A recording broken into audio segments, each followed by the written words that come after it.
Abu Nawas melawan arus. Abu Nawas, orang Persia yang dilahirkan pada tahun 750 Masehi di Ahwaz, meninggal pada tahun 819 Masehi di Baghdad. Setelah dewasa, ia mengembara ke Basrat dan Kufa. Di sana ia belajar bahasa Arab dan bergaul rapat sekali dengan orang Baduy padang pasir. Karena pergaulannya itu, ia mahir bahasa Arab dan adat istiadat kegemaran orang Arab. Ia juga pandai bersyair, berpantun, dan bernyanyi. Ia sempat pulang ke negerinya, namun pergi lagi ke Baghdad bersama ayahnya. Keduanya menghamkan diri kepada Sultan Harun al-Rasyid, Raja Baghdad. Bapaknya, Abu Nawas, adalah penghulu kerajaan Baghdad bernama Maulana. Pada suatu hari, bapaknya, Abu Nawas, yang sudah tua itu sakit parah dan akhirnya meninggal dunia. Abu Nawas dipanggil ke istana. Ia diperintahkan Sultan untuk mengubur jasad bapaknya itu sebagaimana adat Syekh Maulana. Apa yang dilakukan Abu Nawas hampir tiada bedanya dengan Kadi Maulana, baik mengenal tata cara memandikan jenazah hingga menguburkannya. Maka Sultan bermaksud mengangkat Abu Nawas menjadi kadi atau penghulu, menggantikan kedudukan ayahnya. Namun, demi mendengar rencana sang sultan, tiba-tiba saja Abu Nawas yang cerdas itu tiba-tiba nampak berubah menjadi gila. Usai upacara pemakaman bapaknya, ayah Abu Nawas mengambil batang pohon pisang dan diperlakukannya seperti kuda.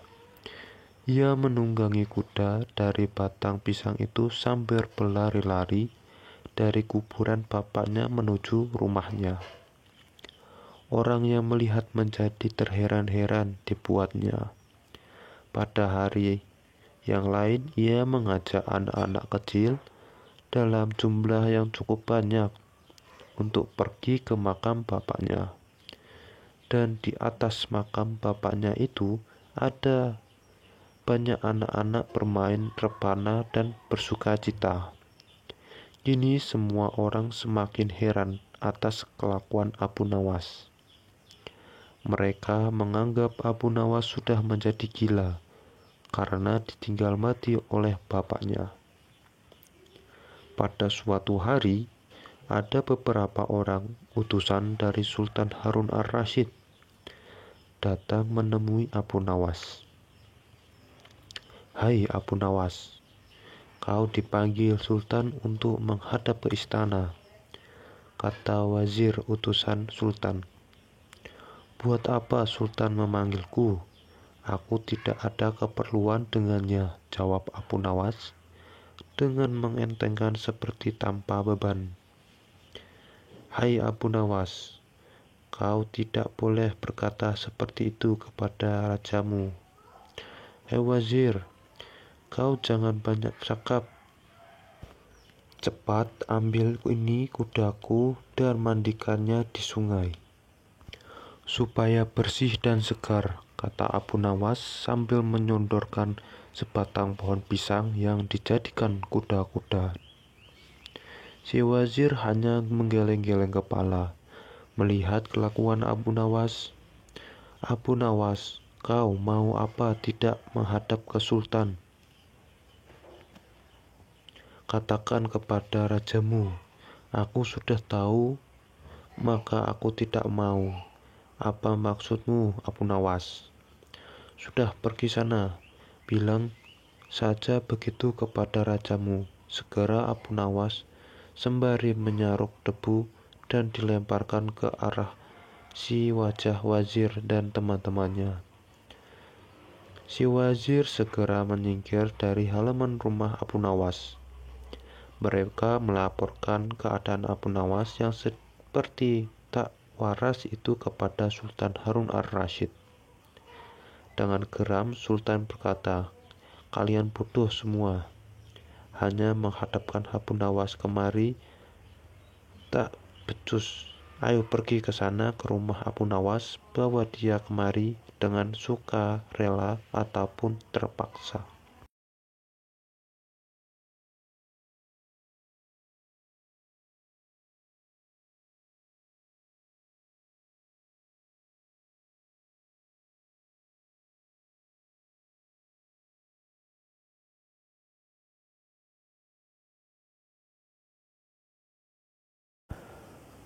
Pada suatu hari, Abu Nawas menghadap ke istana.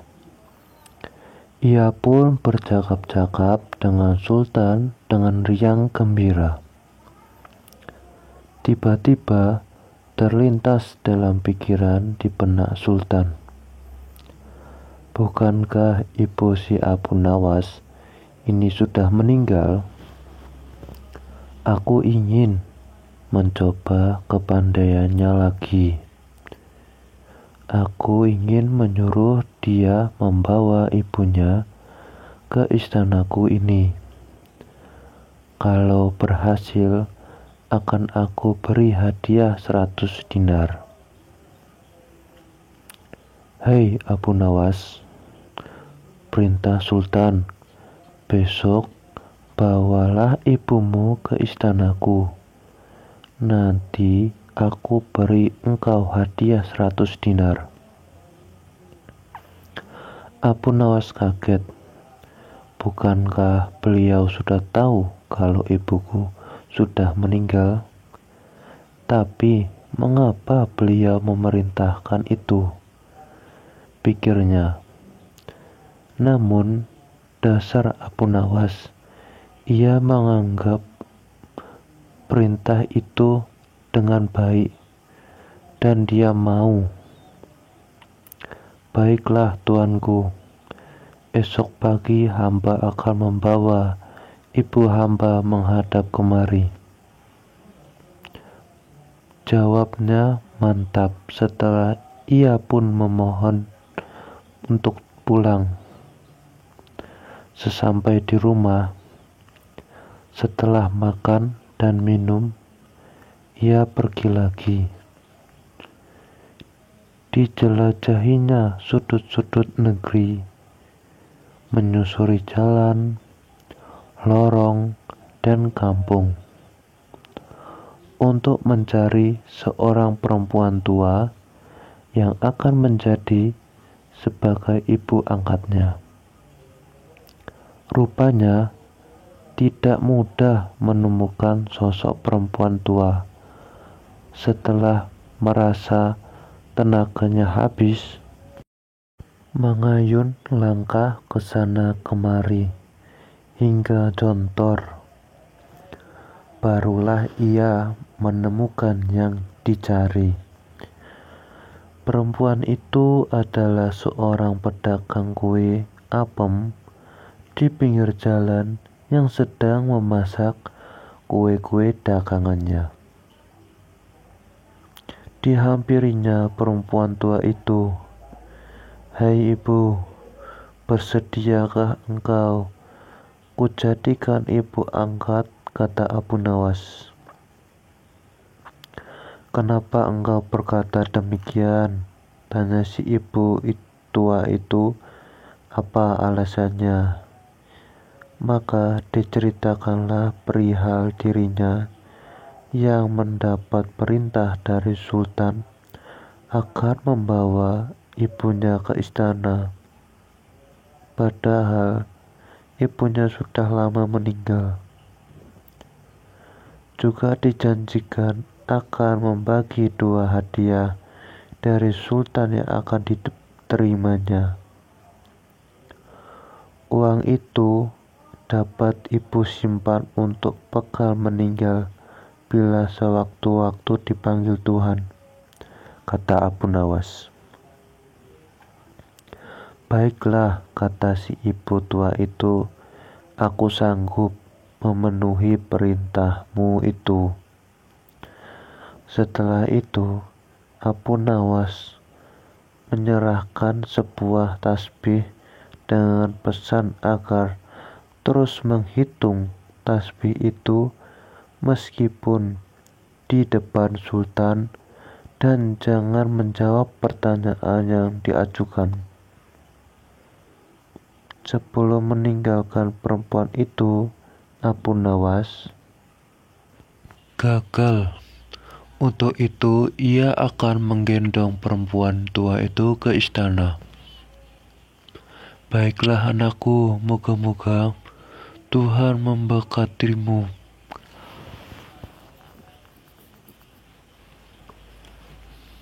kata si ibu tua.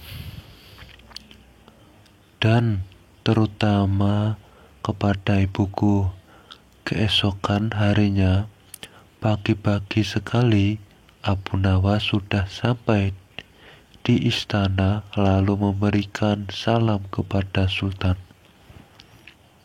Assalamualaikum Sultan. Waalaikumsalam Abu Nawas, jawab Sultan.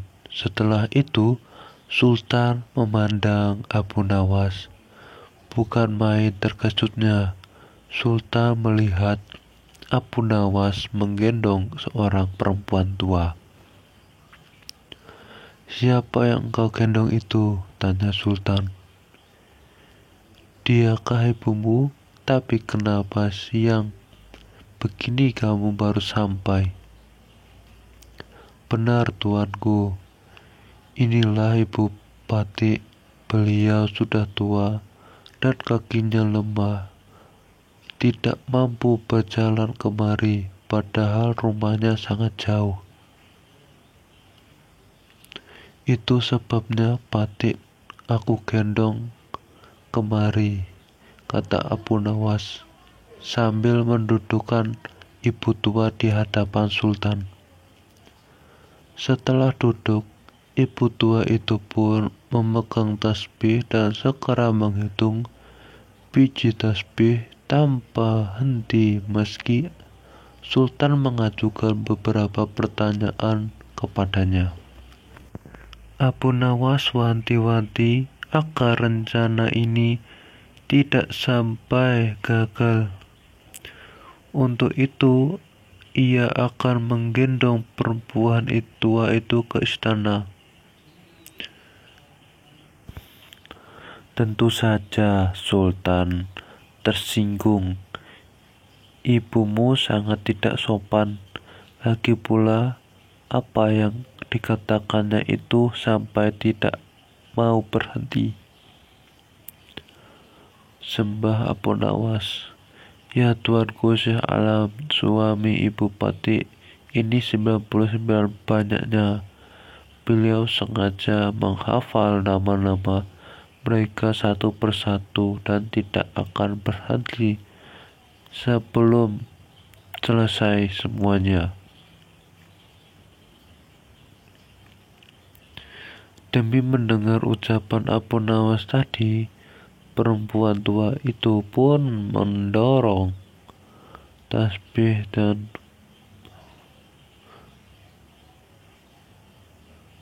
bersembah datang kepada Sultan. Ya tuanku Syekh Alam, katanya adapun batik ini dari muda sampai tua begini hanya seorang suami hamba. Apabila sekarang ini berada di hadapan tuanku, itu adalah atas perintah Abu Nawas. Dia berpesan agar Pati menghitung ulang tasbih dan tidak menjawab pertanyaan tuanku. Nanti Abu Nawas akan bagi 2 hadiah yang akan diterimanya pada tuanku. Begitu mendengar ucapan perempuan itu, Sultan tertawa dan menyuruh memukul Abu Nawas 100 kali.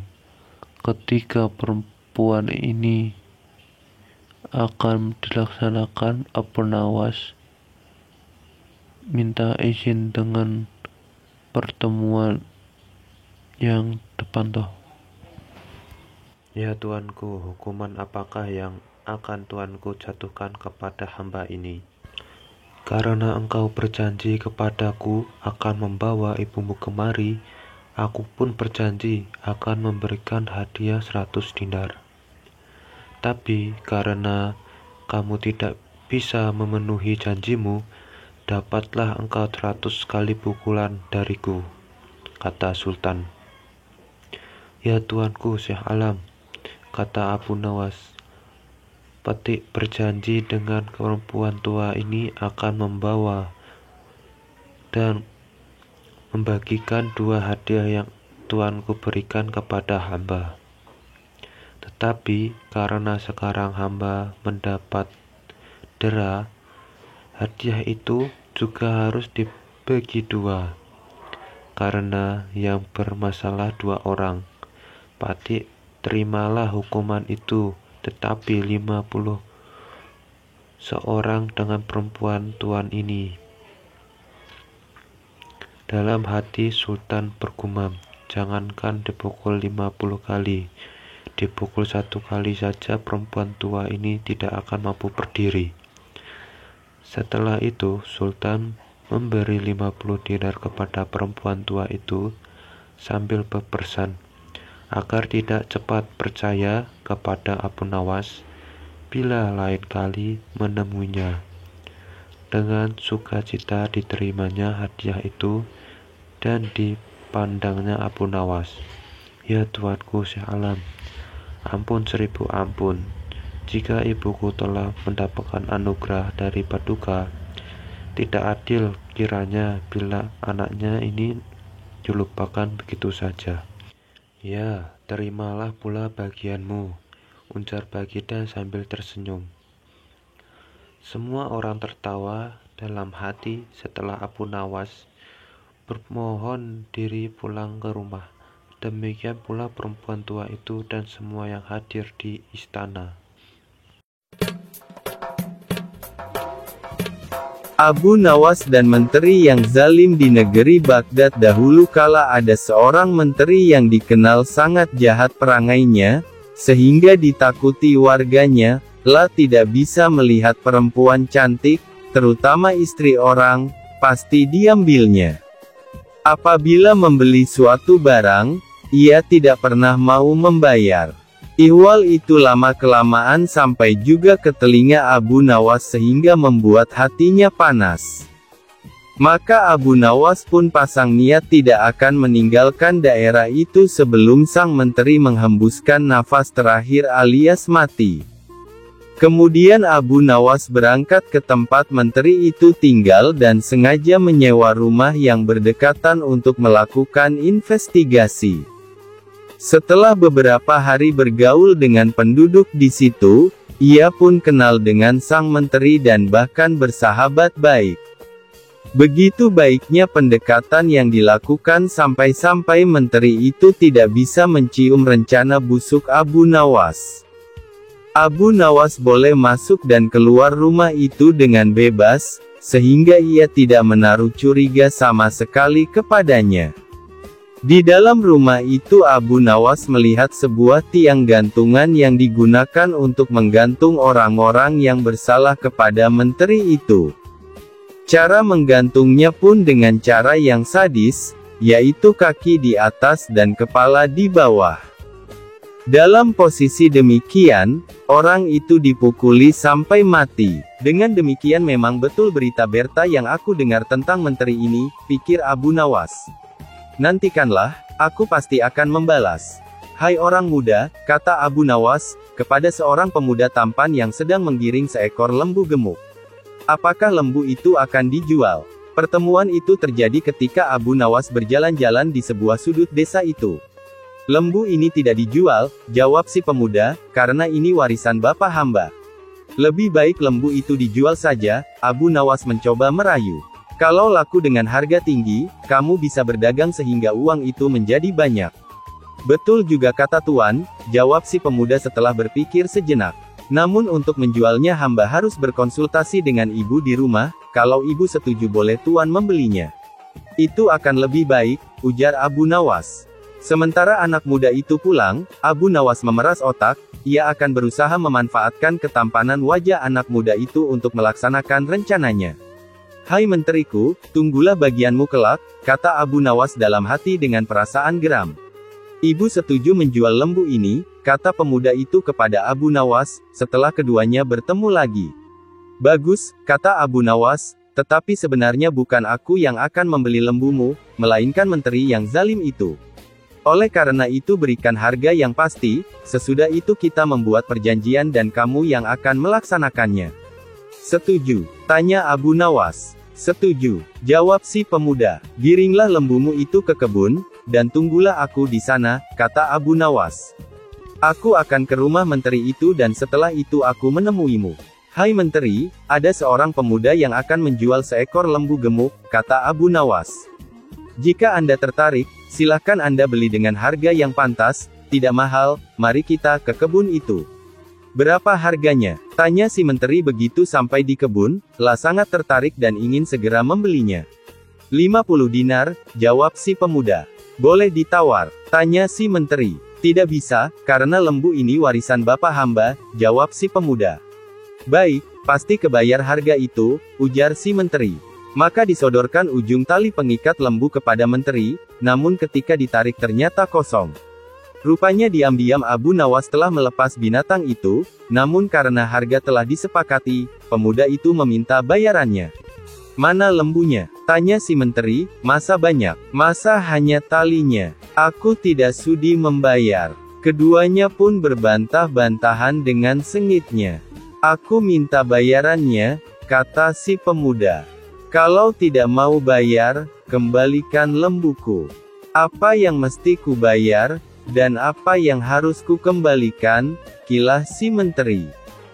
Cuma tali yang kau berikan kepadaku. Nih, ambillah, aku tidak butuh tali. Kerjamu memang cuma menipu dan menganiaya orang. Kata si pemuda lagi. Kamu memang zalim, mau makan darah orang kecil. Si menteri tidak menggubris lagi perkataan itu, ia berjalan pulang ke rumahnya. Sementara si anak muda hatinya sangat sedih, lembu hilang, uang melayang. Barangkali memang itulah nasibku. Apa boleh buat, keluhnya. Sudahkah kamu menerima pembayaran harga lembumu? Tanya Abu Nawas kepada anak muda pada malam harinya. Hamba diperdaya menteri itu, jawab si pemuda dengan wajah nelangsa. Lembu hilang, uang melayang. Coba ceritakan, kata Abu Nawas. Aku kira jual beli berjalan lancar sehingga aku. Maka diceritakanlah kejadian itu dengan nada mendongkol. Sialan menteri itu, ujar si pemuda. Oh begitu, kata Abu Nawas. Jangan sedih, insya Allah aku akan membantu. Kemudian Abu Nawas minta si pemuda bersedia melaksanakan rencana yang telah disusunnya untuk membunuh si menteri zalim itu. Keesokan harinya jam 7 malam seorang wanita cantik berhenti di depan rumah si menteri zalim, ia tampak membuang sesuatu yang dicabut dari kakinya. Hai Adinda, dari mana gerangan asalmu? Tiba-tiba muncul suara dari sudut yang gelap. Suara itu ternyata milik menteri yang saat itu juga sedang berjalan-jalan di depan rumahnya. Hatinya amat girang begitu melihat wajah cantik yang tiba-tiba muncul di depan matanya. Hamba orang desa, tadi ketika berjalan bersama suami, kaki hamba tertusuk duri. Hamba terpaksa berhenti untuk menarik duri dari kaki. Suami hamba tidak mau menunggu dan hamba ditinggal di sini. Hamba tidak tahu jalan pulang ke rumah, kata si perempuan itu dengan penuh iba, lalu ia pun menangis. Jika Adinda mau, Silahkan mampir ke rumah hamba sambil menunggu suami Adinda. Barangkali dia sekarang sedang mencari Adinda, kata si menteri. Jangan takut. Hamba takut kepada istri dan pelayan-pelayan. Tuan, kata perempuan muda itu. Kalau begitu, silahkan Adinda duduk di sini, Kanda akan menyuruh istri pergi ke rumah ibunya bersama pelayan-pelayan itu, kata si menteri. Maka sang menteri pun tergopoh-gopoh masuk ke rumahnya. Hai Adinda, katanya, sekarang ini sebaiknya Adinda pergi ke rumah ibu karena sudah lama rasanya Adinda tidak ke sana. Jika demikian kehendak Kakanda, baiklah hamba ke sana, jawab istri si menteri. Hai Adinda, kata si menteri kepada perempuan muda itu setelah rumah kosong. Silahkan masuk ke rumah hamba, karena istri dan semua pelayan telah pergi.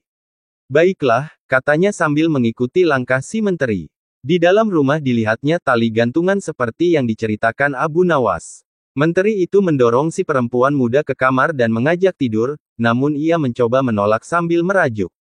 Sebelum kita tidur, cobalah Kakanda bergantung sebentar pada tali itu, rayunya. Seumur hidup hamba belum pernah melihat orang bergantung di tali. Karena terdorong oleh nafsu syahwat yang menggelora, permintaan itu dituruti si menteri. Tolong Adinda pegang tali gantungan ini kuat-kuat, jangan dilepaskan, katanya. Menteri itu kemudian memasukkan badannya ke dalam tali gantungan, setelah itu si perempuan gadungan melepaskan tali yang dipegangnya sehingga badan si menteri menggantung dengan posisi kaki di atas dan kepala di bawah. Si perempuan pun mengeluarkan sebuah pentungan lalu memukul badan dan kepala si menteri zalim itu sambil berujar. Hai menteri zalim, aku bukan perempuan, akulah pemilik lembu yang kau tipu, sekarang terimalah pembalasanku. Aku minta harga lembuku, ayo bayar, bak bik-buk, darah segar mengalir dari mulut, hidung dan telinga menteri itu, sehingga ia tidak sadarkan diri. Mampuslah kau, teriak si pemuda. Mengira bahwa si menteri sudah mati, masuklah perempuan palsu itu ke dalam rumah, dan menjarah barang-barang yang ada. Sesudah itu barulah ia pulang dengan menggondol harta kekayaan si menteri zalim. Di tempat lain si istri menteri mendapat firasat buruk, hatinya berdebar-debar keras. Ada apa gerangan di rumahku? Pikirnya dalam hati, maka dengan bergegas pulanglah ia ke rumah. Setiba di rumah ia menjerit-jerit histeris lantaran dilihatnya suaminya tergantung pingsan dengan kepala berdarah dan harta bendanya ludes. Ketika tali gantungan dilepas, ternyata suaminya masih bernafas, meski terengah-engah. Kemudian dipercikkan air mawar ke sekujur tubuhnya dan kepala menteri hingga siuman dan membuka matanfa. Ya Kakanda, ucap si istri sambil menangis meratapi nasib suaminya. Kenapa Kanda bisa begini? Si menteri tidak bisa segera menjawab pertanyaan itu, tapi lambat laun setelah kesadarannya mulai pulih ia pun bisa menceritakan semua yang dialaminya. Setelah itu ia jatuh sakit. Abu Nawas khawatir demi mendengar kabar itu, buru-buru ditemui si anak muda itu di rumahnya. Mengapa tidak kamu matikan dia? Tanya Abu Nawas. Bukankah aku sudah pesan, jangan kamu tinggal sebelum dia mati. Sekarang sebaiknya kamu tambah penyakit menteri itu supaya mati. Bagaimana caranya? Tanya si pemuda, ia tidak kalah khawatir dengan Abu Nawas. Berpura-puralah menjadi dukun, karena saat ini menteri itu sedang mencari dukun, kata Abu Nawas. Selanjutnya usahakan dengan caramu sendiri agar rumah itu kosong, dan setelah kosong pukulilah menteri itu sampai mati, sebelum mati, jangan kamu tinggalkan dia. Esok harinya datanglah seorang kakek tua bertongkat ke rumah menteri itu, ia memakai jubah panjang dan serban putih dengan langkah terbungkuk-bungkuk. Tuan, tanya seorang pelayan menteri itu, siapakah tuan ini? Aku ini dukun, jawabnya, kenapa kamu menfana aku di tengah jalan seperti ini tidak? Sopan berbuat seperti itu kepada orang tua. Maaf, kata si pelayan, hamba pelayan menteri, beliau saat ini sedang sakit dan perlu dukun, jika tuan suka, silahkan masuk ke rumahnya. Ya tuan dukun, obatilah hamba ini, kata si menteri itu setelah dukun palsu itu duduk di samping pembaringannya. Hamba sakit, lama-kelamaan suaranya hilang. Moga-moga hamba bisa mengobati tuan, jawab si dukun. Tapi bisakah pelayan-pelayan itu disuruh mencari daun kayu lengkap dengan akarnya? Daun itu memang sulit dicari tetapi banyak gunanya untuk penyembuhan tuan. Menteri itu kemudian menyuruh 3 orang pelayan untuk memenuhi permintaan dukun. Tak lama kemudian dukun itu berkata lagi, Maaf, hamba lupa, ada lagi daun kayu yang lain yang hamba butuhkan. Tolong pelayan yang lain disuruh mencari. Maka menteri itu pun menyuruh pelayan lainnya sehingga rumah itu kosong karena anak dan istri menteri itu sebelumnya sudah pergi keluar rumah. Setelah yakin bahwa rumah itu kosong, diambil sebuah pentungan dan dipukulnya sekujur badan menteri itu sampai babak belur dan mengeluarkan darah dari hidung, telinga dan mulunya. Hai menteri, aku bukan dukun, tapi pemilik lembu yang kamu tipu. Mana bayaranmu? Katanya. Menteri itu pingsan dan tidak bernafas lagi. Dikiranya si menteri sudah mati, cepat-cepat dukun itu pergi karena khawatir para pelafan itu segera kembali. Puas hatiku karena menteri itu sudah mati, pikir si dukun palsu. Kira-kira 1 jam kemudian para pelayan itu kembali dengan tangan hampa diikuti oleh istri menteri. Mereka cemas melihat tuannya tergeletak dan dukun itu tidak ada lagi. Lalu istri menteri itu menyiram badan suaminya dengan air mawar yang diminumkan seteguk ke mulutnya. Tak lama kemudian menteri itu sadar namun belum bisa bicara. Ya istriku, orang itu bukan dukun, tetapi yang punya lembu itu juga, kata si menteri setelah sadar. Panggil orang-orang alim dan kabarkan kepada mereka bahwa aku sudah mati. Masukkan badanku ke dalam keranda bersama sekerat batang pisang yang dibungkus kain putih sebagaimana mayat laiknya. Tetapi yang dimasukkan ke liang lahat nanti adalah batang pisang tadi, sedang badanku tetap dalam keranda dan dibawa pulang kembali. Dengan demikian orang yang punya lembu itu tidak akan datang lagi kemari. Kapan-kapan bila aku sembuh akan kucari orang itu untuk membuat perhitungan terakhir. Semua pesan itu dikerjakan oleh istri menteri itu dengan baik. Tetap dasar Abu Nawas, ia berhasil mencium akal busuk itu. Maka ditemuinya si pemilik lembu. Kenapa tidak kamu pukul sampai mati menteri itu? Bertanya Abu Nawas. Orang itu sudah mati, kata si pemuda. Ia tidak bergerak dan tidak bernafas lagi karena darah keluar dari hidung dan telinganya. Saat ini menteri itu masih hidup tapi pura-pura mati, kata Abu Nawas. Lalu diceritakannya rencana menteri tadi dan rencananya sendiri agar menteri itu benar-benar mati, sebab jika ia masih hidup juga aku tidak dapat menjamin nasibmu kelak. Hai saudara, maukan Anda aku bayar untuk menaiki kuda yang cepat larinya? Kata Abu Nawas kepada seorang joki yang berbadan tinggi tegap, dekatilah kuburan menteri itu, jika jenazah sudah sampai ke liang kubur, berteriaklah keras-keras, akulah pemilik lembu, kemudian paculah kudamu sekencang-kencangnya. Setuju. Nah, ini uangnya, pergilah. Esok harinya iring-iringan jenazah menteri itu berangkat dari rumah lengkap dengan orang besar, orang alim, sanak keluarga, dan sahabat almarhum. Begitu sampai dekat liang lahat, terdengar teriakan, akulah pemilik lembu. Suasana di kuburan menjadi kacau, karena para pelayat kemudian berlarian ingin mengejar orang yang berteriak tadi. Namun apalah cur, orang yang dikejar sudah kabur dengan kudanya, sementara keranda ditinggal tidak terurus. Pada saat itulah si pemuda pemilik lembu yang sebenarnya muncul. Rupanya ia ikut dalam barisan pelayat. Hai menteri, akulah pemilik lembu yang kamu tipu, sekarang saatnya kamu harus membayar lunas tidak akan kuberi utangmu. Tidak akan kubiarkan nyawamu tetap bersarang di badanmu. Lalu dipukulnya menteri itu sekuat tenaga hingga benar-benar mati. Setelah itu ia pulang ke rumah. Akan halnya joki tadi, akhirnya ia terkejar dan tertangkap dan kemudian dibawa ke kuburan menteri. Upacara pemakaman yang tadinya hanya pura-pura menjadi upacara sungguhan karena menteri yang diusung di dalam keranda itu benar-benar mati, badannya hancur dan tidak bernafas lagi tanpa diketahui siapa pelakunya. Hal itu mengagetkan seluruh pelayat. Setelah itu orang-orang pulang ke rumah masing-masing dengan hati masyghul dan heran. Sedangkan si joki dibawa oleh anak-anak menteri ke rumahnya. Apa sebab kamu berteriak dan mengaku sebagai orang yang punya lembu? Tanya mereka. Aku tidak tahu sebabnya, aku hanya diupah untuk berteriak seperti itu, jawab si joki. Siapa yang mengupah kamu? Tanya anak-anak meteri. Abu Nawas, jawab si joki. Hai Abu Nawas, kata anak menteri setelah menemukan Abu Nawas, kenapa kamu mengupah untuk berteriak seperti itu dan menganiaya bapakku? Menganiaya bapakmu? Abu Nawas balik bertanya. Bertanyalah yang benar. Engkau suruh orang itu berteriak mengaku. Engkau suruh orang itu berteriak mengaku sebagai orang yang punya lembu, maka kami kejar dia, karena yang menyebabkan bapakku sakit tiada lain adalah orang yang punya lembu, bukan dari Allah. Oh begitu, kata Abu Nawas sambil senyum kecil. Jadi kamu tidak tahu bahwa orang yang punya lembu itu sudah ditakdirkan Allah untuk berbuat demikian karena bapakmu terlalu zalim, penipu, penganiaya, pengisap darah orang kecil, dan sebagainya. Rasanya tidak usah diperpanjang masalah ini, yang akan membuatmu malu besar, lebih baik kamu doakan saja agar bapakmu diampuni Allah. Anak menteri itu terdiam, sebab ia tahu semua perbuatan bapaknya. Barangkali memang demikian takdir bapakku, pikirnya dalam hati sambil berjalan pulang ke rumah. Warga kota itu termasuk orang yang punya lembu merasa senang dan tenang hatinya karena tidak ada lagi orang yang akan berbuat zalim.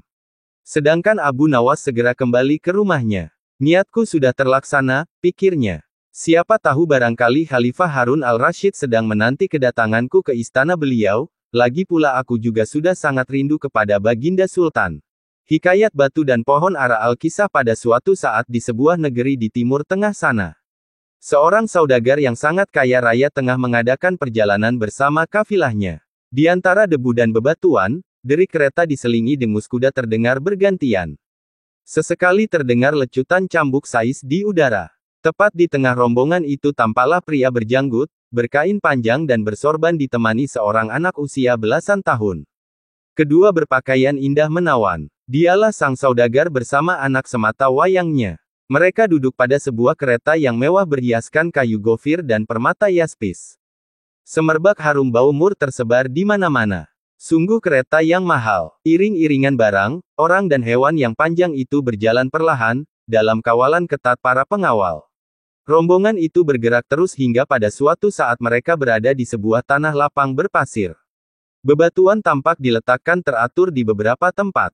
Pemandangan ini menarik bagi sang anak, sehingga ia merasa perlu untuk bertanya pada ayahnya. Bapak, mengapa tampak olehku bebatuan dengan teratur tersebar di sekitar daerah ini? Anakku, jawab ayahnya, apakah gerangan bagi orang biasa itu hanyalah batu, tetapi bagi mereka yang memiliki hikmat, semua itu akan tampak berbeda. Apakah yang dilihat oleh kaum cerdik cendekia itu, Bapak, tanya anaknya kembali. Mereka akan melihat itu sebagai mutiara hikmat yang tersebar, memang hikmat berseru-seru di pinggir jalan, mengundang orang untuk singgah, tetapi sedikit dari kita yang menggubris ajakan itu. Apakah Bapak akan menjelaskan perkara itu padaku? Tentu buah hatiku, sahut sang saudagar sambil mengelus kepala anaknya. Dahulu, ketika aku masih belia, hal ini pun menjadi pertanyaan di hatiku. Dan kakekmu, menerangkan perkara yang sama, seperti saat ini aku menjelaskan kepadamu. Pandanglah batu-batu itu dengan seksama. Di balik batu itu ada sebuah kehidupan. Masing-masing batu yang tampak olehmu sebenarnya sedang menindih sebuah biji pohon ara. Tidakkah benih pohon ara itu akan mati, karena tertindih batu sebesar itu Bapak? Tidak anakku. Sepintas lalu memang batu itu tampak sebagai beban yang akan mematikan. Tampak sebagai beban yang akan mematikan benih pohon ara. Tetapi justru batu yang besar itulah yang membuat pohon ara itu sanggup bertahan hidup dan berkembang sebesar yang kau lihat di tepi jalan kemarin. Bilakah hal itu terjadi Bapak? Batu yang besar itu sengaja diletakkan oleh penanamnya menindih benih pohon ara. Mereka melakukan itu sehingga benih itu tersembunyi terhadap hembusan angin dan dari mata segala hewan. Sampai beberapa waktu kemudian benih itu akan berakar, semakin banyak dan semakin kuat. Walau tidak tampak kehidupan di atas permukaannya, tetapi di bawah, akarnya terus menjalar. Setelah dirasa cukup barulah tunasnya akan muncul perlahan. Pohon ara itu akan tumbuh semakin besar dan kuat hingga akhirnya akan sanggup menggulingkan batu yang menindihnya. Demikianlah pohon ara itu hidup. Dan hampir di setiap pohon ara akan kau temui sebuah batu, seolah menjadi peringatan bahwa batu yang pernah menindih benih pohon ara itu tidak akan membinasakannya. Selanjutnya benih itu menjadi pohon besar yang mampu menaungi segala makhluk yang berlindung dari terik matahari yang membakar. Apakah itu semua tentang kehidupan ini Bapak? Tanya anaknya. Sang saudagar menatap anaknya lekat-lekat sambil tersenyum, kemudian meneruskan penjelasannya. Benar anakku, jika suatu saat engkau di dalam masa-masa hidupmu, merasakan terhimpit suatu beban yang sangat berat, ingatlah pelajaran tentang batu dan pohon ara itu. Segala kesulitan yang menindihmu, sebenarnya merupakan sebuah kesempatan bagimu untuk berakar, semakin kuat, bertumbuh dan akhirnya tampil sebagai pemenang. Camkanlah, belum ada hingga saat ini benih pohon ara yang tertindih, mati oleh bebatuan itu. Jadi jika benih pohon ara yang demikian kecil saja diberikan kekuatan oleh Sang Khalik untuk dapat menyingkirkan batu di atasnya, bagaimana dengan kita ini? Zat yang maha perkasa itu bahkan sudah menanamkan keilahiannya pada diri-diri kita. Dan menjadikan kita, manusia ini jauh melebihi segala makhluk di muka bumi ini. Perhatikanlah kata-kata ini anakku. Pahatkan pada loh batu hatimu, sehingga engkau menjadi bijak dan tidak dipermainkan oleh hidup ini. Karena memang kita ditakdirkan menjadi tuan atas hidup kita.